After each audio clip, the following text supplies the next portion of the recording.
Hello guys, सबैजना आरामै हुनुहुन्छ होला है। अनि हामीहरू चाहिँ 2 नाइट्सको लागि भनेर यता ब्रोकनबोतिर हिँडेको। अनि हामीले बुक गरेको एयरबिएनबी चाहिँ यही हो। यो एयरबिएनबी चाहिँ हजुरहरूलाई यसो टुर गराउँ न, सेयर गरौँ न भनेर मैले भिडियो बनाउन मन लागेर। अनि हामीले बुक गरेको एयरबिएनबी चाहिँ हजुरको 4 मास्टर बेडरुमवाला हो। अनि तल 2टा मास्टर बेडरुम अनि माथि 2टा मास्टर बेडरुम। अनि लिभिङ रुममा भएको सोफालाई पनि हजुरले बेडमा कन्भर्ट गर्न मिल्नेवाला थियो।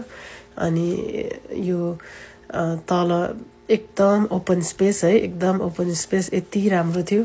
अनि माथि पनि यो लबीमा भएको सोफालाई पनि हजुरले बेडमा कन्भर्ट गर्न मिल्नेवाला। अनि माथि 2टा बेडरुम भइहाल्यो, तल 2टा बेडरुम माथि 2टा बेडरुम।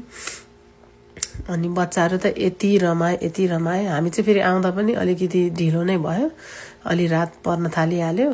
बच्चाहरूसँग हिँड्दाखेरि अब त्यही त हो नि है, कता स्टप गर भन्छ, कता यो किनिदेऊ त्यो किनिदेऊ गर्दाखेरि अलि राति नै भयो भनौँ।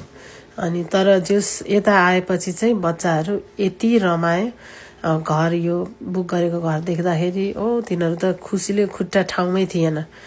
अनि यो चाहिँ बाहिर प्याटियो, अनि यतापट्टि फायर प्लेस, अनि यतापट्टि चाहिँ हट टब होइन। यो सबै यति राम्रो, यो ठाउँ पनि यति राम्रो लाग्यो हामीलाई। अनि यता बोइजहरू चाहिँ आउन साथै अब बारबिक्यू सुरु गरिहाल्ने भनेर उहाँहरू चाहिँ बारबिक्यूतिर लागिहाल्नु भयो। हामी चाहिँ भित्र काटकुट यताउति पकाउनतिर अचार सचार के बनाउने सबै होइन त्यतातिर लाग्यो।